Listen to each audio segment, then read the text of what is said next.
Please raise your hand. I'll call on you. Okay, well, good afternoon. Good to see everyone. I'll start off where we start off every Wednesday from an injury front. Balin Buchanan will be out this game, so Balin will be out. Evan Berry continues to make great progress, but we would still list him as day-to-day, and we fully anticipate Austin Smith being able to participate and will be available at practice today. So I'll answer any questions y'all may have. Vincent, Mike. Two questions for you, Coach. One, where are you at from a scholarship standpoint? You've had a number of players leave with attrition. And then two, I haven't heard you talk about it, but now that there's the earlier December signing period, how have you and the staff handled that and having to recruit more during the season and balancing those two?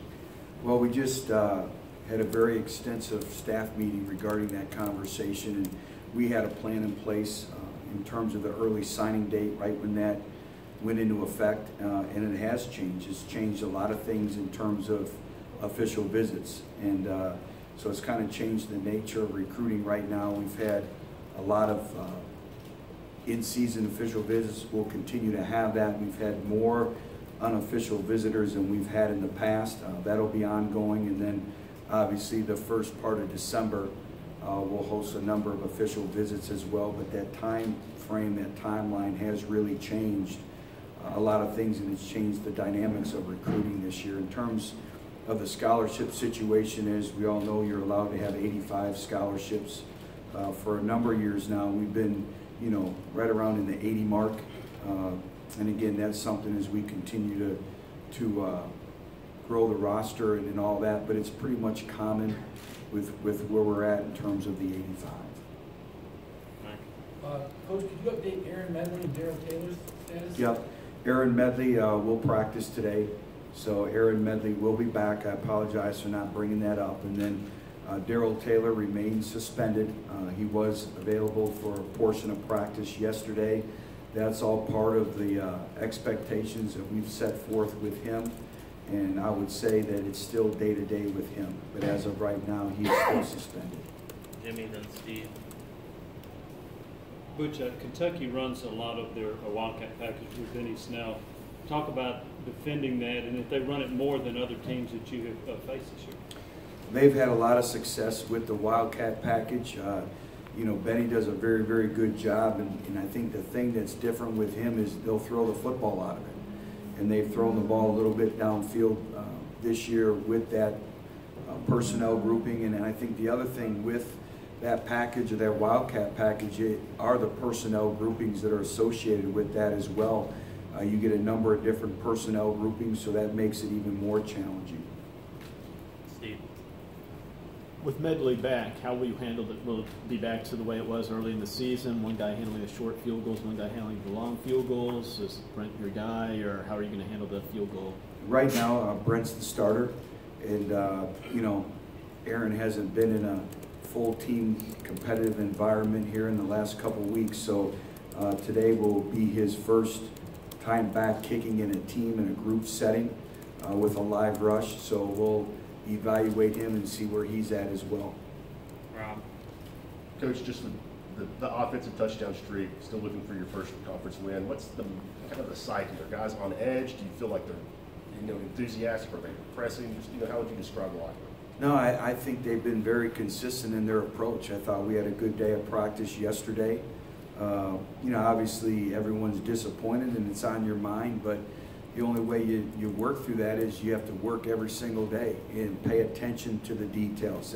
I would say that's the biggest thing, is the details, and it's all 11 individuals working together as one, whether it's in pass protection, whether it's in running the football, whether it's in throwing the football, and everything out on the perimeter of our offense. I think it's all one group effort, and doing our due diligence from a penalty standpoint, from a negative yardage standpoint, from situational football, whether it's coming out, whether it's red zone, whether it's goal line, whether it's third down, and just continuing to work through those things. Austin. Butch, can you update us on Evan Berry and with the offense? Come on, Austin. I just said it. Oh, okay, sorry. And with the offensive struggles, if you win the coin toss, do you adjust, what you normally would either take the ball or defer? No, not really. There's a lot that goes into the coin toss. You know, it's a lot of times it's elements. Is it raining? The wind conditions. So there's a lot that goes into it, and you know, we have a philosophy behind that. But obviously, the game day conditions mean a lot too, and I think the wind will be a factor, and the elements could be a factor Saturday night. So again, just to go back on Evan, Evan has been at practice. Evan is making great progress, but I would list him as day-to-day. We want to make sure that he's the Evan Berry that we all know that he is before we put him out there. I was just getting on you a little bit. I was waking you up. You were sleeping there a little bit. Danny. Coach, other than the guys that were hurt back in August, is there anybody you know for sure that's going to redshirt? Obviously, you've got a lot of injuries, and that may still be a question. Is there anybody you know that needs to develop this year? Well, I think they all need to develop. And, you know, if you look at now, we have some individuals that didn't play significant time at the beginning that are now playing significant time in terms of special teams. Shannon Reed is one of those individuals now where we've been able to involve him in the special teams game. And, you know, that's a byproduct of what we see in practice every single day. He's done a really good job of wanting to get on the field. So that's still ongoing, you know, with our depth. You never know. We still have 5 games left, and anything and everything can happen. But again, Kevon Bennett's an individual that still continues to progress. And we talked about our depth in the defensive front. Riley Locklear as well in the offensive front. So there's a lot of individuals that are on the cusp. Jimmy, Steve. Coach, could you update us on Quentin Dormady, and also will Rashawn Golden play against Kentucky? Yeah, Rashawn Golden will play against Kentucky. Again, we've had some criteria that he had to meet. He continues to meet those, and you know, you heard from him after the game, and as we all know, that's unacceptable in our football program, and he'll be the first to tell you that. Again, that's not any representative of the University of Tennessee or really what Rashawn Golden stands for. It was an emotional act, and he understands that, and he gets that, and you had the ability to hear from him after the game. In terms of Quentin, Quentin's had a good week of preparation. He'll be ready for Saturday. Steve and Brent.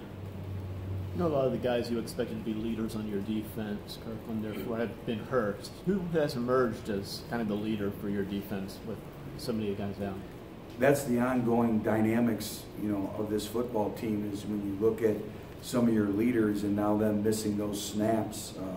You know, and we've had some emerging leaders. Daniel Batuli is an individual who continues to step up and lead, not only by his play but vocally. So that's been very, very encouraging. Kendall Vickers has been, you know, very stable and very consistent in terms of leadership and what he brings to the table. So again, you know, we have a lot of individuals that are stepping up. Do we need more to be vocal? Absolutely. You know, you look at football teams that win. They're a player-driven football team. They take ownership in the program and own it and lead, and we have some individuals that are doing that. Brent and Marshall. Butch, you've talked for months about details. It's been a part of the theme. Why do you think this team has struggled with the details of the game the way they have?